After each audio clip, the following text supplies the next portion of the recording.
খবর দিনভরের শুরুতেই নজর রাখবো খড়দায় কারখানায় বিধ্বংসী আগুন। ঈশ্বরীপুর কেমিক্যাল কারখানায় দাউ দাউ আগুন, দাহ্য পদার্থ মজুদ থাকায় দ্রুত আগুন ছড়িয়ে পড়ে। পাশের গেঞ্জি কারখানাতেও আগুন ছড়িয়ে পড়ে, কালো ধোঁয়ায় ঢেকে যায় গোটা এলাকা। সকাল 5টা নাগাদ আগুন লাগে, আগুন নেভাতে হিমশিম দমকল। বেশ কয়েক ঘন্টা কেটে গেলেও এখনো নিয়ন্ত্রণে আসেনি আগুন। দেখছেন সেই মুহূর্তের ছবি যেই সময় আগুন লাগে। খড়দায় কেমিক্যাল ফ্যাক্টরি, সেখানে প্রচুর দাহ্য পদার্থ মজুদ থাকায় দ্রুত আগুন ছড়িয়ে পড়ে। ভোর 5টায় আগুন লাগে, এখন বেলা 1টা, কিন্তু এখনো সম্পূর্ণভাবে আগুন নিয়ন্ত্রণে আনা সম্ভব হয়নি। যে ছবি আপনারা দেখছেন, শব্দ শুনলেই বোঝা যাচ্ছে মুহুর্মুহু বিস্ফোরণ। কেমিক্যাল ফ্যাক্টরি বোঝাই যাচ্ছে, প্রচুর দাহ্য পদার্থ সেখানে মজুদ ছিল এবং সেখানেই আগুন লেগে যাওয়া এই বিপত্তি। মুহুর্মুহু বিস্ফোরণের শব্দ।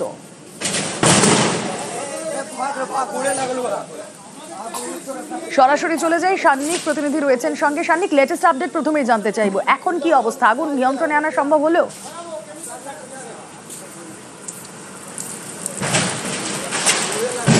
আগুনকে নিয়ন্ত্রণে আনা সম্ভব হয়েছে, কিন্তু এখনো পর্যন্ত ফায়ার যে পকেটগুলো রয়েছে সেই পকেট ফায়ারগুলোকে এক্সটিংগুইশ করার চেষ্টা দমকল আধিকারিকরা করছেন। কেননা যে মূল ফ্যাক্টরি যেটাতে আগুন লেগেছিল সেটা কার্যত পুরোপুরি ভস্মীভূত হয়ে গিয়েছে। ভেতরের অংশ সেখানে দেখতে পাচ্ছ, পরপর যে ড্রামগুলো ছিল এই ড্রামগুলোর কারণেই আগুন নিয়ন্ত্রণে আনতে একটা বড় সময় লেগে যায় দমকল আধিকারিকদের। কেননা এই ড্রামগুলোতে প্রচুর পরিমাণে রাসায়নিক মজুদ থাকায় যখন আগুন লাগে, একের পর এক যখন ড্রাম বাস্ট করতে থাকে, তখন আগুন আরো দ্রুত ছড়িয়ে পড়ে এই ঘটনার ফলেই। এবং আশেপাশের যেহেতু ইন্ডাস্ট্রিয়াল বেল্ট, আশেপাশে বেশ কিছু কারখানা রয়েছে, ঠিক পাশেই যে গেঞ্জি কারখানা রয়েছে তার মধ্যেও এখনো পর্যন্ত পকেট ফায়ার রয়েছে। সেখানেও দমকল আধিকারিকরা চেষ্টা চালিয়ে যাচ্ছেন আগুনকে সম্পূর্ণভাবে পুরোপুরিভাবে একদম নিয়ন্ত্রণে আনার। কেননা যেহেতু আশেপাশে রাসায়নিক রয়েছে প্রচুর, সেই কারণে যাতে পুরোপুরি পকেট ফায়ারগুলোকে যদি না এখান থেকে নেভানো সম্ভব হয়, সেক্ষেত্রে কিন্তু আবারও রাসায়নিকের কারণে আগুন ছড়িয়ে পড়তে পারে। তাই দমকল আধিকারিকরা একেবারে যে ভেতরের অংশ রয়েছে কারখানার, সেই ভেতরের অংশে প্রবেশ করে সেখানে গিয়ে আগুন নেভানোর একটানা চেষ্টা চালিয়ে যাচ্ছেন। দমকলের এখনো পর্যন্ত মোট 22টি ইঞ্জিন চেষ্টা চালিয়ে, দমকলের 22টি ইঞ্জিন তারা আগুন নিয়ন্ত্রণে আনার চেষ্টা চালিয়ে যাচ্ছে। এখনো পর্যন্ত জল আশেপাশ থেকে রিফিল করে তারা চেষ্টা করছেন আগুনটাকে নিয়ন্ত্রণ করে ফেলার। কিন্তু যে শেড ছিল দেখতে পাচ্ছ, মূল কারখানা সম্পূর্ণরূপে ভস্মীভূত, এবং ঠিক তার পাশে সেই বিল্ডিং এ এখনো পর্যন্ত যে গেঞ্জি কারখানা, সেখানেও এখনো পর্যন্ত ধোঁয়া রয়েছে। যদিও ধোঁয়া ইতিমধ্যে সাদা ধোঁয়া বেরোতে শুরু হয়েছে, অর্থাৎ ভেতরের বেশিরভাগ আগুন যে ইতিমধ্যে নিয়ন্ত্রণে চলে এসেছে তা বোঝা যাচ্ছে। কিন্তু এখনো কিন্তু দমকল আধিকারিকরা একটানা তাদের কাজ চালিয়ে যাচ্ছেন ভোরবেলা থেকেই। বেশ, তুমি সঙ্গে থাকো সান্নিক। মোহনপুর পঞ্চায়েত, গ্রাম পঞ্চায়েত প্রধান, তিনি কি বলছেন একবার শুনি। এটা তো আজকের নয়, এটা দীর্ঘ 10-15-20 বছর আগে এরা করেছে। তখন তো এরা কোনো নিয়ম মানেনি। মাঝখানে আমি বছর দুয়েক একবার বলেছিলাম আপনাদের কারখানার নিয়মগুলো মেনে করবেন। অবৈধ একদম আছে, রাস্তা পর্যন্ত এরা ঘিরে নিয়েছে। তো আমি বলেছি আপনাদের কিন্তু মারাত্মক অবস্থা খারাপ হবে একদিন। এখনো আমরা কোনো খবর পাইনি। সান্নিক, মোহনপুর পঞ্চায়েত প্রধান তিনি যে কথা বলছেন, তিনি কিন্তু একটা আশঙ্কা উস্কে দিচ্ছেন। অর্থাৎ এরকম কোনো একদিন ঘটতে পারে, এটা কিন্তু তারা জানতেন। তার মানে বেনিয়ম কোথাও একটা ছিল।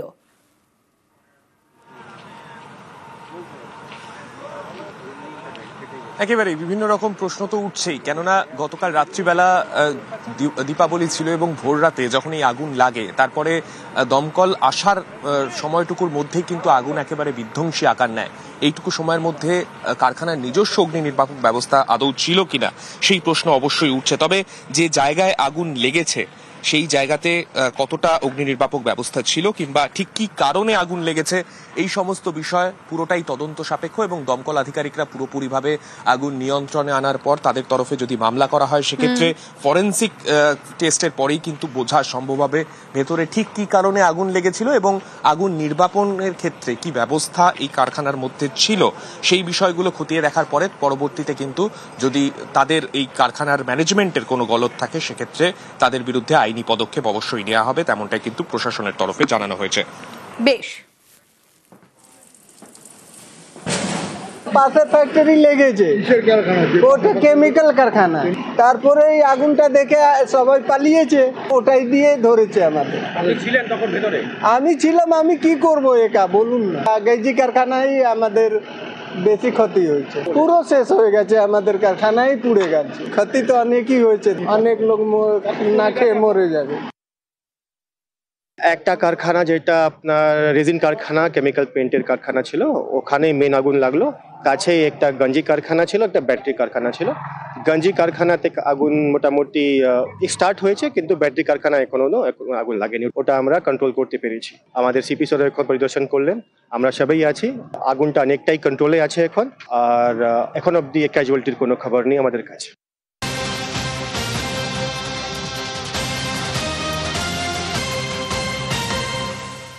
জুনিয়র ডাক্তারকে ধর্ষণের হুমকি, পুলিশ অফিসার পরিচয় হুমকি হোমগার্ডের।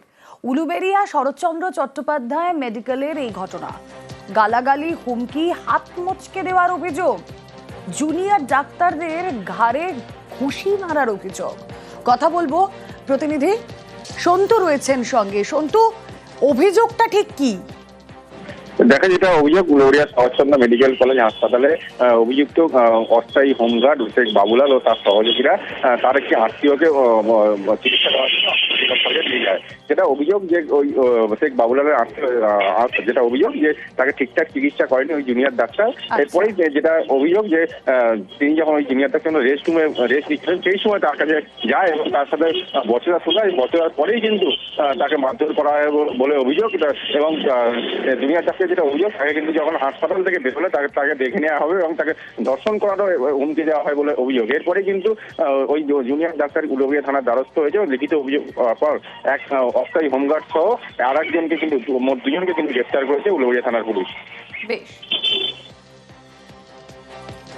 একজন পেশেন্টের আমি এক্সামিনেশন করেছিলাম, সেই এক্সামিনেশন করতে দিচ্ছিল না এবং সে আমাকে লাথিও মেরেছিল। পেশেন্টের বাড়ির লোক আমাকে বলে যে আপনাকে মেরেছে, তাতে আপনি মরে তো যাননি, মার খান যাই খান, আপনার দায়িত্ব, এটা আপনার চাকরি। তো আমি তাদেরকে বলি যে অলরেডি 5:30 6টা বাজতে যাচ্ছে, ভিজিটিং আমার 6টায় শেষ হলেই আমার ম্যাডাম এসে উনিকে আবার চেক করবেন। ওনার পাশের আরেকজন বলেন হসপিটাল থেকে বেরোন, আপনি জ্যান্ত কি করে বাড়ি ঢোকেন আমি দেখে নেব। আমার হাত মুচড়ে দিয়েছে। উনি বলছেন যে উনি পুলিশের খুব বড় অফিসার আর পার্টিরও নেতা।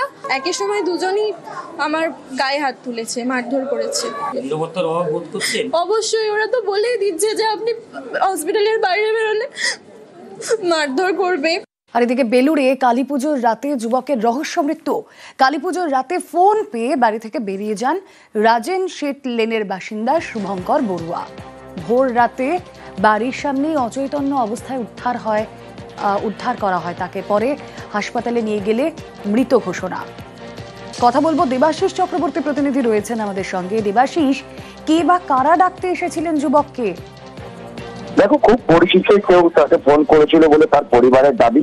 তার কারণ গভীর রাতে হঠাৎ করে একটি ফোন পাওয়ার পর শুভঙ্কর বাবু তিনি বেরিয়ে যান এবং গতকাল তাকে সারা রাত বাড়ি না ফিরলেও ভোরের দিকে তাদের বাড়িতে খবর যায় যে রাস্তার ধারেই শুভঙ্কর অচেতন অবস্থায় পড়ে রয়েছে।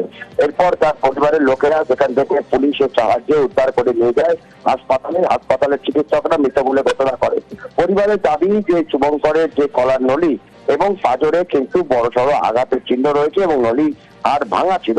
ফলে তারা মনে করছে যে এটি শুধুমাত্র দুর্ঘটনা নয়, এখানে কিন্তু খুনের ঘটনাও ঘটতে পারে।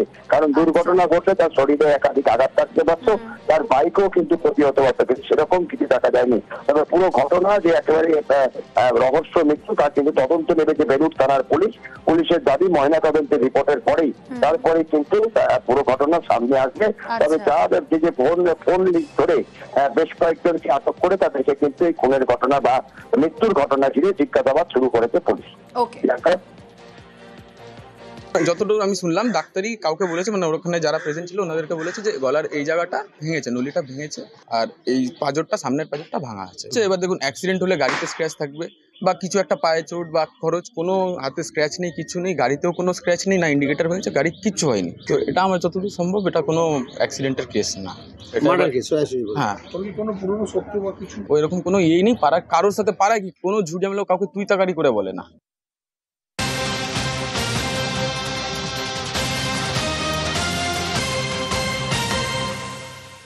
আলিপুরে আলমারিতে নাবালিকার দেহ, আরজি করে ধর্ষণ খুনে দোষী সঞ্জয় রায়ের ভাগ্নের দেহ, সঞ্জয় রায়ের বর্দির মেয়ের দেহ উদ্ধার বাড়িতে।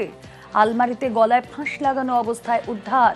নেপথ্যে কি জানবো, প্রতিনিধি রৌনক রয়েছেন সঙ্গে। রৌনক, এখন রবিবার দিন রাত্রিবেলা আরজিকর কাণ্ডে আসামি সঞ্জয় রায় তার ভাগ্নির দেহ উদ্ধার করা হয় আলিপুরের বিদ্যাসাগর কলোনি থেকে, এবং তারপরেই এই বিষয়টাকে নিয়ে জানা বেঁধেছে রহস্য। কিভাবে 11 বছরের কিশোরীর দেহ উদ্ধার করা হলো, কোনোভাবে কি আত্মহত্যা করেছে নাকি তাকে খুন করা হয়েছে।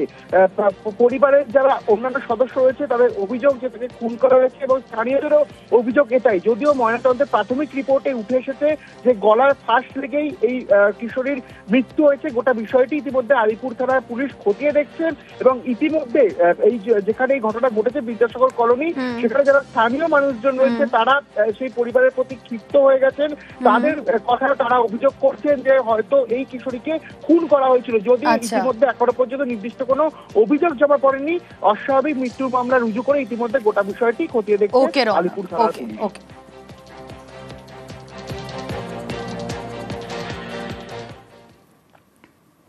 আর এদিকে শব্দবাজিতে অসুস্থ অভিনেতা, শব্দবাজির আওয়াজে অসুস্থ সুরজিৎ বন্দ্যোপাধ্যায়। শ্যামপুকুর থানায় যোগাযোগের চেষ্টা অভিনেতার, সোশ্যাল মিডিয়ায় পোস্ট সুরজিৎ বন্দ্যোপাধ্যায়।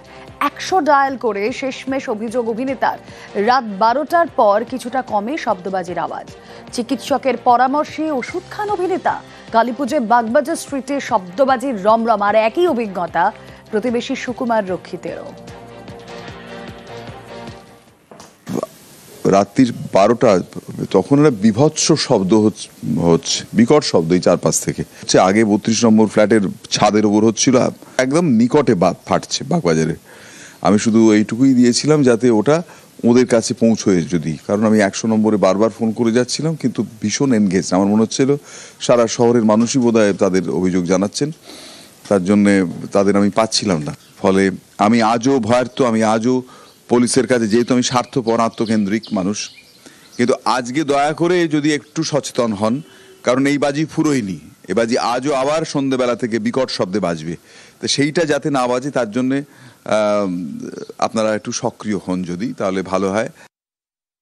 12টার সময় যখন পুষ্পাঞ্জলি দিচ্ছি, মানে এত জোরে জোরে বাজি ফুটছে যে পুষ্পাঞ্জলির মন্ত্র ঠিক শোনা যাচ্ছে না, তাও মাইকে করে বলছে। যখন আমি আবার বাড়ির দিকে যাচ্ছি তখন 1টা বাজে, তখন দেখি রাস্তা পুরো ধোঁয়ায় ধোঁয়া, মানে চোখ জ্বালা করছে।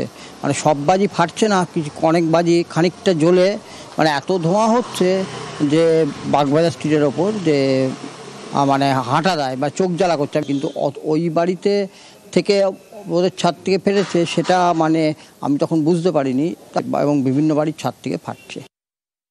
আপনাদের এখানে কি বাজি ফেটেছে কালকে? হতে পারে, নিশ্চয়ই বাজি ফেটেছি, না হলে তো উনি বলবেন না। কালকে পুলিশ এসেছিল, ওই জন্য তো। পুলিশ এসেছিল? হ্যাঁ। কখন এসেছিল? রাত্রিবেলা পুলিশ 11টার সময় এসেছিল। তারপরে হয়তো নিশ্চয়ই ফেলেছি, নাহলে তো সুরজিৎ করবে না। পুলিশ আসার পর পুরো একদম কমে গেছে। নেতা সুরজিৎ বন্দ্যোপাধ্যায়ের অভিযোগের পর শ্যামপুকুর থানা থেকে পুলিশ আসে 32 নম্বর বাগবাজার স্ট্রিটের বাড়িতে, এবং তারপর সেই বাজি ফাটানো বন্ধ হয় বলে স্থানীয় বাসিন্দাদের দাবি। তবে সুরজিৎ বাবুর আবেদন যে আজও দীপাবলির রাতে যেন এই শব্দবাজির আতঙ্ক না থাকে, সেই আবেদন পুলিশ প্রশাসনের কাছে করেছেন তিনি। এখন দেখার আজ দীপাবলির রাত কেমন কাটে। ক্যামেরায় রাজীব সিংয়ের সঙ্গে বিশ্বজিৎ সাহা, নিউজ 18 বাংলা। আর এদিকে কালীপুজোর শব্দবাজির রমরমা, কলকাতায় যথেচ্ছ পেটেছে শব্দবাজি। শব্দবাজির রমরমায় নাজেহাল মানুষ। পুলিশি অভিযান নিয়ে প্রশ্ন, শব্দবাজিতে জনসচেতনতা নিয়েও প্রশ্ন। সব থেকে বেশি অভিযোগ কোথায়? গড়িয়াহাট, গোলপার্কে। যাদবপুরের থেকেও একাধিক অভিযোগ এসেছে। শুধু এই 3 জায়গায় গ্রেফতার 40%। বেহালা, সিঁথিতেও শব্দবাজির রমরমা।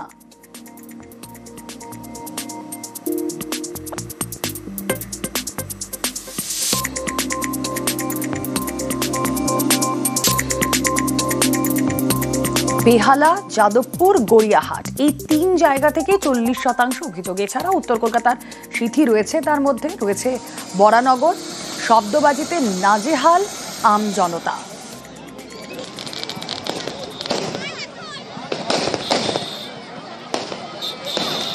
আমাদেরকে লক্ষ্যমাত্রা একটা ঠিক করে দেওয়া হয়েছিল যে 2017 সালে তোমার দূষণের মাত্রা যেখানে ছিল 2026 সালের মধ্যে তা তোমাকে 40% কমাতে হবে। সেই টার্গেট ফুলফিল করতে গিয়ে PM10 1 ঘনমিটারে ছিল 147 মাইক্রোগ্রাম, সেটা এখন কমে হয়েছে 94। ফলে কলকাতা ইন্দো গ্যাঞ্জেটিক প্লেইন যেটা বলে তার মধ্যে এখন অন্যতম একটা নিরাপদ শহর বলে ভারত সরকারই স্বীকার করে নিয়েছে। কলকাতার দূষণের মাত্রা অন্যান্য সব বড় শহরের তুলনায় অনেকটা ভালো আছে। হ্যাঁ, বিশেষ করে দিল্লিতে এয়ার কোয়ালিটি ইন্ডেক্স 300 ছাড়িয়ে গেছে। মুম্বাই কলকাতার থেকে আজকে খারাপ। ফলে কলকাতা কিন্তু আপেক্ষিকভাবে আজকে অনেক নিরাপদ আছে। দূষণ নিয়ন্ত্রণে কলকাতা পুলিশ। কালীপুজোর রাতে শহরে গ্রেপ্তার 640 জন। গতকাল 183 জনকে নিষিদ্ধ বাজি ফাটানোর অভিযোগে গ্রেপ্তার করেছে কলকাতা পুলিশ। বাজেয়াপ্ত করা হয়েছে প্রায় 852 কেজি নিষিদ্ধ বাজি। ইভিনিং 6টা অবধি আমরা মনিটর করেছি, তখন অবধি সারা ভারতে কলকাতা মেট্রোতে অনেকটাই কম ছিল। অ্যান্ড রাত্রি 10টা আর 12টার রিপোর্ট আমরা দেখে অ্যানালিসিস করব। কিন্তু আমার যতটুকু ধারণা আছে, আমরা তো বিভিন্ন জায়গায় ঘুরেছি, শব্দ দূষণ বা বায়ু প্রদূষণ কম্পারেটিভলি গত বছর থেকে অ্যান্ড কম্পারেটিভলি বাকি যত মেট্রো বা বড় সিটি আছে ওখান থেকে অনেক কম আছে। শব্দবাজির রাত্রি 12টা অবধি প্রায় 100-এর কাছাকাছি আমাদের কাছে কমপ্লেন্ট এসেছিল, সেগুলো তার উপর অ্যাকশন হয়েছে। মোর দ্যান 100 পিপল অ্যারেস্ট হয়েছে। আর এদিকে দিল্লি দীপাবলিতে দূষণের জেরবার রাজধানী। নাগারে বাজে রাজধানীতে দূষণের বিষ। ধোঁয়ার চাদরে দিল্লির বেশিরভাগ এলাকা। দিল্লির ওয়াজিরপুর AQI 408, দিল্লি বিশ্ববিদ্যালয় নর্থ ক্যাম্পাসে AQI 363, দিল্লির লোধি রোডে AQI 329। সুতরাং AQI যা আপনারা শুনছেন সেটা দেখলেই বোঝা যাচ্ছে দিল্লির আকাশ এই মুহূর্তে ধোঁয়ায় ঢাকা। শ্বাস নেওয়াও দায়। কথা বলবো, মৈত্রী ভট্টাচার্য রয়েছেন সঙ্গে। মৈত্রী, একেবারে রুমেলা, দেখো দিল্লি এই মুহূর্তে কিন্তু একেবারে সিভিয়ার বায়ু দূষণের জেরে জেরবার এই মুহূর্তে। চলতি বছর সর্বোচ্চ আদালত 3 ক্র্যাকার ফাটানোর অনুমতি পেয়েছিলেন দিল্লিবাসী, কিন্তু তাতেও যে খুব একটা উপকার হয়েছে তা কিন্তু এয়ার কোয়ালিটি ইন্ডেক্স বলছে না। আজকে সকাল 8টার এয়ার কোয়ালিটি ইন্ডেক্স যা ছিল দিল্লির বিভিন্ন প্রান্তের উত্তর থেকে দক্ষিণ তার অধিকাংশ জায়গাতেই কিন্তু 350-রও বেশি AQI ছিল, যেটাকে একেবারে ভেরি পুয়ার ক্যাটাগরিতে বা অতি খারাপ মান হিসেবে ধরা হয়। এবং ওয়াজিপুরে সেই মানটা 400-রও নিচে নেমে গিয়েছিল।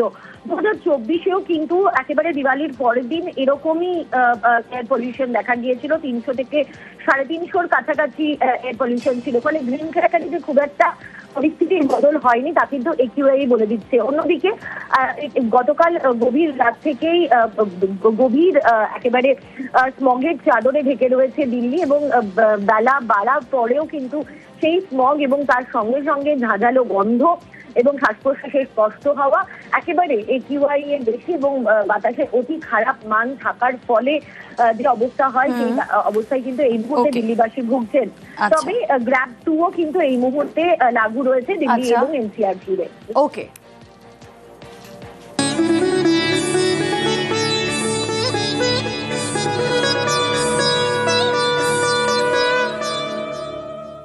কালী কলকাতাওয়ালি। কালী পুজোয় কলকাতায় থিমের লড়াই, তাক লাগানো সব মণ্ডপ, নজর কাড়া প্রতিমা। এক ঝলকে কলকাতার কয়েকটি পুজোর ঝলক।